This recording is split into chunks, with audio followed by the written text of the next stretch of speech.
അധ്യായം 58. ഉറക്കെ വിളിക്ക, അടങ്ങിയിരിക്കരുത്. കാഹളം പോലെ നിന്റെ ശബ്ദമുയർത്തി എന്റെ ജനത്തിന് അവരുടെ ലംഘനത്തെയും യാക്കോബ് ഗൃഹത്തിന് അവരുടെ പാപങ്ങളെയും അറിയിക്ക. എങ്കിലും അവർ എന്നെ ദിനംപ്രതി അന്വേഷിച്ച് എന്റെ വഴികളെ അറിവാൻ ഇച്ഛിക്കുന്നു.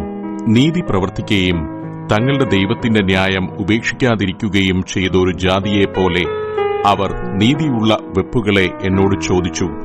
ദൈവത്തോട് അടുപ്പാൻ വാഞ്ചിക്കുന്നു. ഞങ്ങൾ നോമ്പ് നോൽക്കുന്നത് നീ നോക്കാതിരിക്കുന്നതെന്ത്? ഞങ്ങൾ ആത്മതപനം ചെയ്യുന്നത് നീ അറിയാതിരിക്കുന്നതെന്ത്? ഇതാ, നിങ്ങൾ നോമ്പ് നോക്കുന്ന ദിവസത്തിൽ തന്നെ നിങ്ങളുടെ കാര്യാദികളെ നോക്കുകയും നിങ്ങളുടെ എല്ലാ വേലക്കാരെയും കൊണ്ട് അധ്വാനിപ്പിക്കുകയും ചെയ്യുന്നു. നിങ്ങൾ വിവാദത്തിനും കലഹത്തിനും ക്രൂരമുഷ്ടികൊണ്ട് അടിക്കേണ്ടതിനും നോമ്പ് നോൽക്കുന്നു. നിങ്ങളുടെ പ്രാർത്ഥന ഉയരത്തിൽ കേൾപ്പാൻ തക്കവണ്ണമല്ല നിങ്ങൾ ഇന്ന് നോമ്പ് നോൽക്കുന്നത്. എനിക്ക് ഇഷ്ടമുള്ള നോമ്പും മനുഷ്യൻ ആത്മതപനം ചെയ്യുന്ന ദിവസവും ഇങ്ങനെയുള്ളതോ? തലയെ വേഴത്തെപ്പോലെ കുനിയിക്കുക, രട്ടും വെണ്ണീരും വിരിച്ച് കിടക്കുക. ഇതാകുന്നുവോ ഉപവാസം?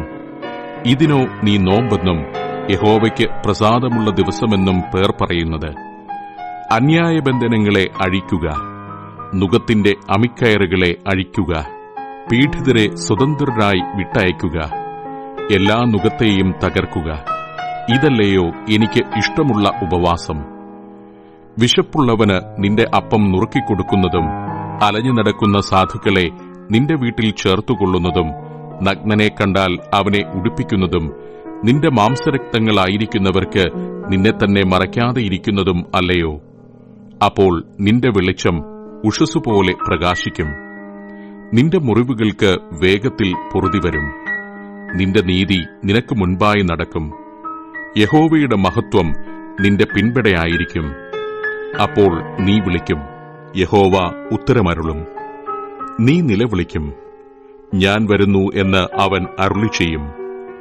നുകവും വിരൽ ചൂണ്ടുന്നതും വഷളത്വം സംസാരിക്കുന്നതും നീ നിന്റെ നടുവിൽ നിന്ന് നീക്കിക്കളയുകയും വിശപ്പുള്ളവനോട് നീ താൽപര്യം കാണിക്കുകയും കഷ്ടത്തിൽ ഇരിക്കുന്നവന് തൃപ്തി വരുത്തുകയും ചെയ്യുമെങ്കിൽ നിന്റെ പ്രകാശം ഇരുളിൽ ഉദിക്കും. നിന്റെ അന്ധകാരം മധ്യാഹ്നം പോലെയാകും. യഹോവ നിന്നെ എല്ലായ്പ്പോഴും നടത്തുകയും വരണ്ട നിലത്തിലും നിന്റെ വിശപ്പ് അടക്കി നിന്റെ അസ്ഥികളെ ബലപ്പെടുത്തുകയും ചെയ്യും.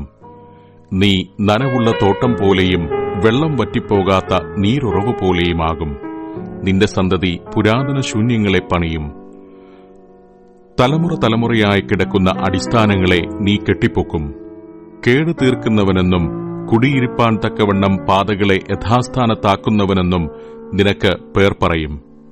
നീ എന്റെ വിശുദ്ധ ദിവസത്തിൽ നിന്റെ കാര്യാദികൾ നോക്കാതെ ശബത്തിൽ നിന്റെ കാൽ അടക്കിവെച്ച് ശബത്തിനെ ഒരു സന്തോഷമെന്നും യഹോവയുടെ വിശുദ്ധ ദിവസത്തെ ബഹുമാനയോഗ്യമെന്ന് പറയുകയും നിന്റെ വേലയ്ക്ക് പോകയോ നിന്റെ കാര്യാദികളെ നോക്കയോ വ്യർത്ഥസംസാരത്തിൽ നേരം പോക്കുകയോ ചെയ്യാതവണ്ണം അതിനെ ബഹുമാനിക്കുകയും ചെയ്യുമെങ്കിൽ നീ യഹോവയിൽ പ്രമോദിക്കും. ഞാൻ നിന്നെ ദേശത്തിലെ ഉന്നതങ്ങളിൽ വാഹനമേറ്റി ഓടുമാറാക്കുകയും നിന്റെ പിതാവായ യാക്കോബിന്റെ അവകാശം കൊണ്ട് നിന്നെ പോഷിപ്പിക്കുകയും ചെയ്യും. യഹോവയുടെ വായല്ലോ അരുളി ചെയ്തിരിക്കുന്നത്.